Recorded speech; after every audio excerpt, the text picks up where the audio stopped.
मुझे दुख इस बात का हुआ कि वो व्यक्ति अपने मज़दूरों की पेमेंट देने की बजाय मेरे पर इल्ज़ाम लगा रहा है पत्रकार वार्ता करके। उसका एक मंशा थी कि इन पर मैं इल्ज़ाम लगाऊं, ये मज़दूरों के जो हक़ की आवाज़ उठा रहे हैं उससे पीछे हट जाएं। मेरे ऊपर इल्ज़ाम लगा रहे हैं कि मुझे कमल सैनी से जान का खतरा है। समाज में एक इमेज है जो मैंने समाज सेवा करके, लोगों की सेवा करके बनाई है, उसको गिराने का प्रयास किया।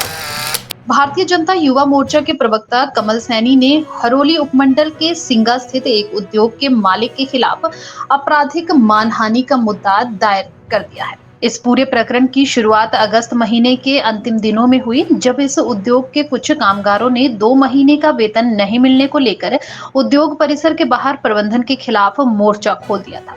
उसके बाद क्या हुआ, देखें ये रिपोर्ट। जैसा कि आप सबके ध्यान में विषय है कि पिछली 30 अगस्त के दिन मेरी जिला परिषद क्षेत्र में एक वोल्टेज एनर्जी नाम का एक उद्योग है, उसके कुछ मज़दूरों ने मेरे से संपर्क किया कि हमें पिछले 2 महीने की सैलरी नहीं मिल रही है और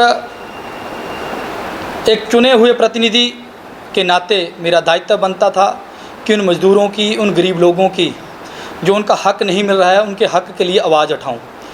क्योंकि ये हमारा भारत एक लोकतांत्रिक देश है और इस देश में लोग अपना प्रतिनिधि इसलिए ही चुनते हैं कि जहां उनकी आवाज़ को कोई दबा ना सके, उनके हक़ के लिए आवाज़ उठाए। परंतु उस दिन जो घटनाक्रम हुआ, हमें आवाज़ उठाने के लिए भी वहाँ पे एफआईआर झेलनी पड़ी। कोई बात नहीं, गरीब आदमी के लिए आवाज़ उठाने पे एक जनप्रतिनिधि को अगर एफआईआर झेलनी पड़े तो उसके लिए भी हम स्वीकार हैं, और ऐसी 100 एफआईआर अगर हम गरीब आदमी के लिए भी झेलनी पड़े तो भी हमें स्वीकार है। मुझे दुख इस बात का हुआ कि वो व्यक्ति अपने मज़दूरों की पेमेंट देने की बजाय मेरे पर इल्ज़ाम लगा रहा है पत्रकार वार्ता करके। उसका एक मंशा थी कि इन पर मैं इल्ज़ाम लगाऊं, ये मज़दूरों के जो हक़ की आवाज़ उठा रहे हैं उससे पीछे हट जाएं। मेरे ऊपर इल्ज़ाम लगा रहे हैं कि मुझे कमल सैनी से जान का खतरा है और उसकी पत्नी, धर्मपत्नी से खतरा है, उससे भाई से खतरा है, उसकी भाभी से खतरा है। और जो उन्होंने मेरा चरित्र हरण पत्रकार वार्ता में किया और जो मेरी जो समाज में एक इमेज है जो मैंने समाज सेवा करके, लोगों की सेवा करके बनाई है, उसको गिराने का प्रयास किया।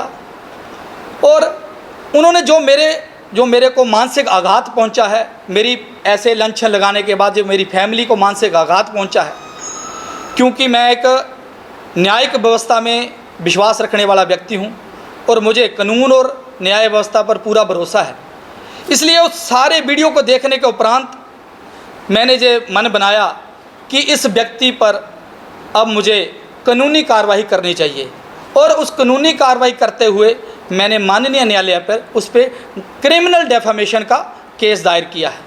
और मेरा प्रशासन से भी ये है कि प्रशासन ने मज़दूरों की सैलरी दिलाने की बजाय उस व्यक्ति को सपोर्ट की है, क्योंकि उस व्यक्ति की सुरक्षा के लिए बंदे खड़े कर देने, उसकी फैक्ट्री के आगे पुलिस वाले खड़े कर देने, और गरीब आदमी की प्रशासन भी कोई सुध नहीं ली है।